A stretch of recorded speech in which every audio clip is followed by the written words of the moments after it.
can we talk for a minute? The other day I found myself in a social interaction where I was smiling, but realized that I was running everything I was going to say through my head first, before I let it loose into the atmosphere. I kept thinking, is this safe to talk about? What kind of rebuttal am I going to get? I knew that no matter what I said, I was going to get some type of backlash about my decisions and my choices.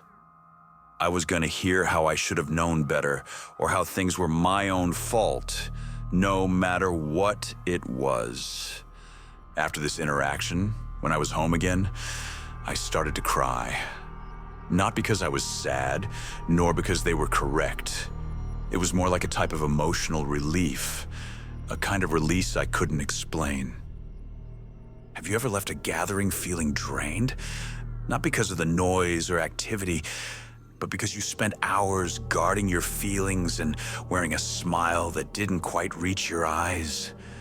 Emotional exhaustion is a real consequence of constantly protecting ourselves around certain friends or family members.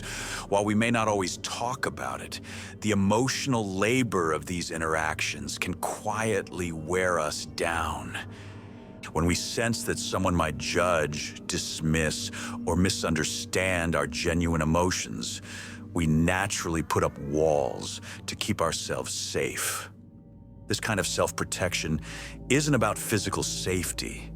It's about shielding our hearts and minds from hurt. Sometimes these boundaries are necessary, especially if past experiences have taught us to expect criticism or conflict. Socializing with people who require us to stay guarded often turns into a performance. We may find ourselves acting cheerful, laughing on cue, and avoiding topics that matter to us. Over time, this act can become exhausting, leaving us feeling disconnected from our true selves. The effort of pretending, of holding back tears or frustration, takes a toll that builds up gradually. Emotional fatigue can show up in subtle ways. A heavy feeling in your chest, irritability, or even an overwhelming urge to cry once you're finally alone.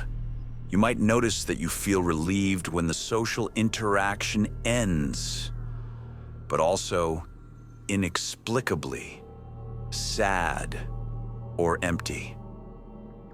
These feelings are signals from your body and mind that you've been working overtime to protect yourself.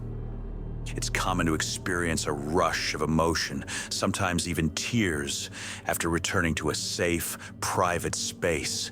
This release is not weakness. It's your body's way of letting go of the pressure you carried.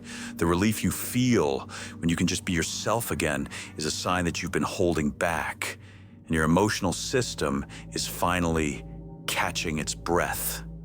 Recognizing these patterns is a powerful act of emotional intelligence. By paying attention to your body's signals, like your tight shoulders, sudden tiredness, or the urge to cry afterwards, you gain important insights into your needs and boundaries.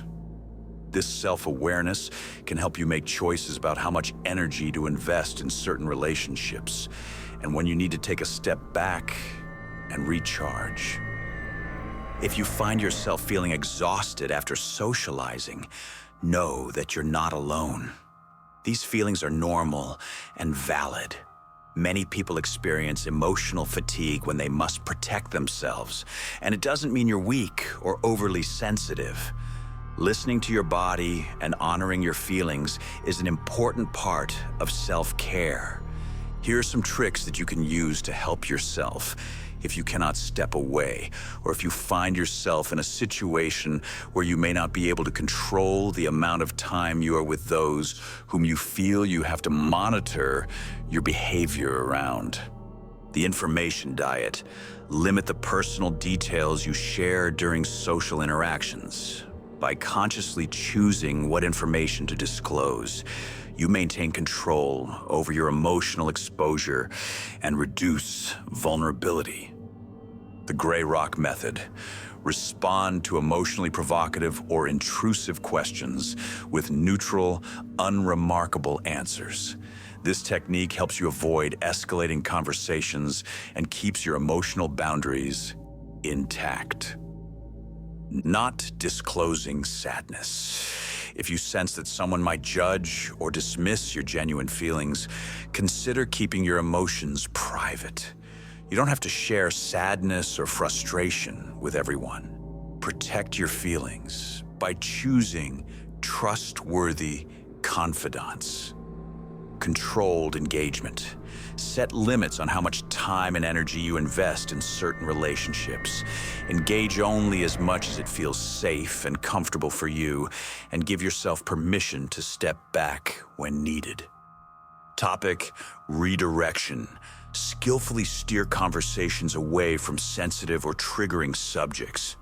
Redirecting the focus helps you avoid uncomfortable emotional exposure. Setting physical boundaries. Sometimes taking a brief break or maintaining physical distance can help you recharge and regain composure during draining social settings. These tactics are practical ways to protect your emotional well-being when you notice yourself holding back in social situations. By using them, you can maintain your sense of safety and authenticity, even when interactions feel challenging. And escaping emotional exhaustion starts with self-understanding. When you approach these feelings with compassion and emotional intelligence, the relief you experience after returning to normalcy can be enlightening. It shows you what matters, what drains you, and where you need kindness, both from others and from yourself.